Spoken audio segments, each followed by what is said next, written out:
اعوذ باللہ من الشیطان الرجیم بسم اللہ الرحمن الرحیم الف لام میم ذالک الکتاب لا ریب فیہ ھدی للمتقین الذین یؤمنون بالغیب ویقیمون الصلاة ومما رزقناہم ینفقون والذین یؤمنون بما انزل الیک وما انزل من قبلک وبالآخرۃ ہم یوقنون اولئک علی ھدی من ربہم واولئک ہم المفلحون۔ یہ سورہ بقرہ ہے، سورہ فاتحہ کے بعد یہ دوسرے نمبر کی صورت ہے۔ دوسرے نمبر کا مطلب یہ ہے کہ قرآن مجید میں جس ترتیب سے صورتوں کا رکھا گیا ہے اس ترتیب میں یہ دوسری ہے، لیکن نزولی ترتیب کے لحاظ سے یہ 87 نمبر کی آیت ہے، صورت ہے،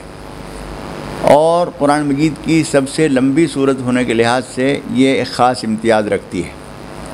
اور اس میں مضامین کے لحاظ سے تقوی کی حقیقت، احکام، مسائل، روزوں کا بیان، زکوٰۃ کا، اور بہت سارے احکام اس کے اندر بیان کیے گئے ہیں، طلاق وغیرہ کی بہت تفصیلات اس کے اندر بیان کی گئی ہیں۔ تو اس لحاظ سے یہ بہت جامع اور بہت سارے مضامین، بہت سارے عنوانات کو محیط ہے یہ صورت۔ اور بقرہ جو نام رکھا گیا ہے، قرآن مجید کی بیشتر صورتوں کے نام کسی نہ کسی صورت کے اندر آئے ہوئے لفظ پر تجویز کیے گئے ہیں، اور یہ اسماء بھی توقیفی ہیں، اور صورتوں کی ترتیب بھی توقیفی ہے۔ توقیفی کا مطلب یہ کہ کسی انسان نے اپنی مرضی سے ان کو اس طرح سے ایک ترتیب کے ساتھ نہیں لگا دیا ہے، بلکہ حضور اکرم صلی اللہ علیہ وسلم کو آسمانی وحی کے ذریعے یہ بتایا گیا تھا کہ یہ صورتیں اس ترتیب سے رکھنی ہیں، اور خود صورتوں کی بھی تمام آیتیں ایک ساتھ نازل نہیں ہوئی ہیں، یعنی جس طرح سے ہم قرآن مجید میں دیکھ رہے ہیں کہ لگاتار آدمی پڑھتا چلا جائے، اسی طریقے سے حضرت جبریل علیہ السلام آئے ہوں اور پوری مسلسل پڑھتے چلے گئے ہوں، ایسا نہیں تھا۔ مختلف مواقع پر مختلف صورتیں، آیتیں تھوڑے حصے نازل ہوئے ہیں، لیکن ان کو جب رکھا گیا، قرآن مجید کی ترتیب ہوئی ہے، وہ حضور اکرم صلی اللہ علیہ وسلم نے ترتیب دی ہے، اور اسی وجہ سے کسی انسان کو یہ حق حاصل نہیں ہے کہ اگر تاریخی طور پر کسی کو یہ بات معلوم بھی ہو جائے کہ پہلے کون سی صورت اور کون سی آیتیں نازل ہوئیں، پھر اس کے بعد کون سی نازل ہوئیں، تو اس ترتیب سے وہ رکھ دے۔ اول تو ہر آیت کا یہ پتہ لگانا آسان نہیں ہے تاریخی طور پر کہ کون سی آیت پہلے، کون سی اس کے بعد، کون سی اس کے بعد نازل ہوئی تھی، لیکن بالفرض اگر معلوم بھی ہو جائے تو یہ حق کسی مسلمان کو، کسی انسان کو حاصل نہیں ہے کہ وہ قرآن مجید کو ترتیب نزولی کے لحاظ سے از سرنو مرتب کر دے۔ قرآن مجید کی ترتیب یہی رہے گی۔ یہ الگ بات ہے کہ ہم کسی ذریعے سے، حدیث کی کسی کتاب سے، کسی تفسیر کے ذریعے یہ بات معلوم کر لیں کہ کون سی صورت پہلے، کون سی صورت بعد میں، کون سی آیت پہلے، کون سی آیت بعد میں نازل ہوئی تھی، یہ الگ بات ہے، لیکن ہمیں اس ترتیب کو بدلنے کا کوئی حق حاصل نہیں ہے۔ سورہ بقرہ میں اس کے شروع میں جو الف لام میم ہے، یہ حروف مقطعات کہلاتے ہیں۔ مقطع کا مطلب کٹے ہوئے، یعنی وہ حروف، اس کو مثال کے طور پر علم ذالک الکتاب کوئی پڑھے گا تو وہ غلط ہوگا۔ یہ ہے الف لام میم، پھر ذالک الکتاب ملا کے پڑھیں گے، تو یہ حروف مقطعات ہیں، اور ایسے حروف قرآن مجید میں بہت ساری صورتوں کے شروع میں واقع ہوئے ہیں، کہیں نون، کہیں قاف، کہیں الف لام میم را، کہیں الف لام را، کہیں کاف ہا یا عین صاد، کہیں ہا میم عین سین قاف۔ اس طریقے سے بہت ساری صورتوں کے شروع میں یہ الفاظ، یہ حروف آئے ہیں جو الگ الگ پڑھے جاتے ہیں، اسی وجہ سے ان کو مقطعات کہتے ہیں، یعنی کٹے کٹے حروف، الگ الگ حروف ملے ہوئے نہیں ہیں۔ اس کے معنی و مراد کے بارے میں صحیح قول راجح یہی ہے کہ اللہ تعالیٰ کے سوا اس کے معنی کسی کو معلوم نہیں ہے۔ حضور اکرم صلی اللہ علیہ وسلم کے اور اللہ تعالیٰ کے درمیان یہ کوڈ ورڈ ہیں، کوئی اشاراتی زبان ہے جس میں اللہ تعالیٰ نے کچھ باتیں اپنے حبیب صلی اللہ علیہ وسلم کو بتائی ہیں۔ اس کے لیے صحیح طریقہ یہی ہے جو جلالین اور دوسری تفسیروں کے اندر بیان کیا گیا ہے کہ اللہ اعلم بمرادہ بذالک، اللہ تعالیٰ کی مراد ان الفاظ سے، ان حروف سے کیا ہے، یہ اللہ تعالیٰ ہی بہتر جانتا ہے۔ اور اس میں بعض علماء نے یہ نقطہ بیان کیا ہے کہ جب آدمی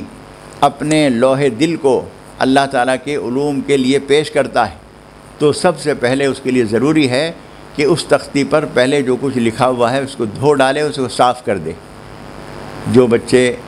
آج تو اس دور میں تو تختی پہ لکھنے پڑھنے کا رواج تقریباً ختم ہو گیا ہے، لیکن ہم نے اپنے بچپن میں تختی پہ لکھنا سیکھا تھا۔ روزانہ تختی پوت کے صاف کر کے اور اس پہ ملتانی لگا کے اور اثر نو اس کو تیار کیا جاتا تھا، اور کوئی بچہ اگر کل کی تختی لے کے آ جاتا تھا تو استاد اس بات پہ ناراض ہوتا تھا کہ تم کل کی تختی ایسے کیسے لے کے آ گئے، یعنی اس کے اوپر دوبارہ کیسے لکھا جائے گا۔ تو الف لام میم کہہ کر گویا اللہ تعالیٰ نے یہ پیغام دیا ہے کہ تمہارے لوح دل پر، تمہاری دل کی تختی کے اوپر اب تک جو کچھ لکھا ہوا ہے اس کو میٹ دو، صاف کر دو، ناپید کر دو، اور یہ اقرار کر دو کہ ہمیں کچھ معلوم نہیں، اللہ عالم، اللہ تعالیٰ ہی جاننے والا ہے۔ جب تک ہم اپنے سابقہ علوم کو مٹا نہیں ڈالیں گے، صاف نہیں کر دیں گے، اپنی دل کی تختی کو بالکل غیر مکتوب نہیں کر دیں گے، اس وقت تک سادہ کاغذ کی طرح سے ہم اس کے اوپر کچھ لکھ نہیں سکتے۔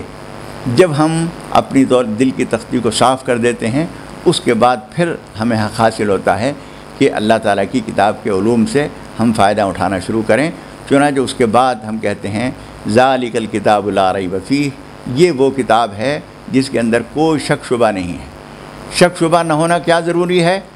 صحیح بات یہ ہے کہ کوئی آدمی کتنی ہی اس کو اچھی بات بتائی جائے،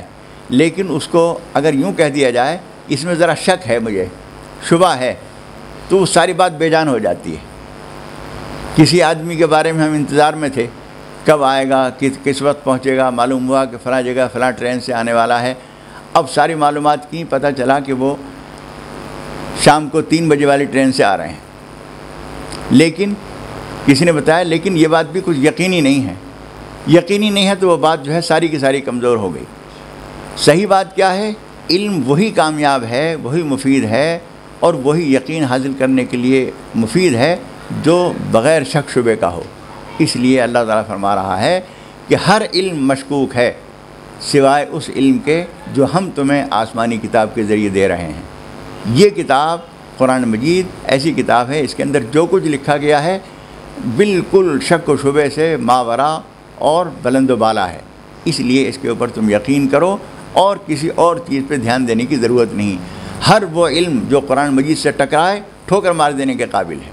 ہر وہ معلومات جو قرآن اور حدیث سے متصادم ہو ہمارے لیے ناقابل قبول اور قابل تردید ہے۔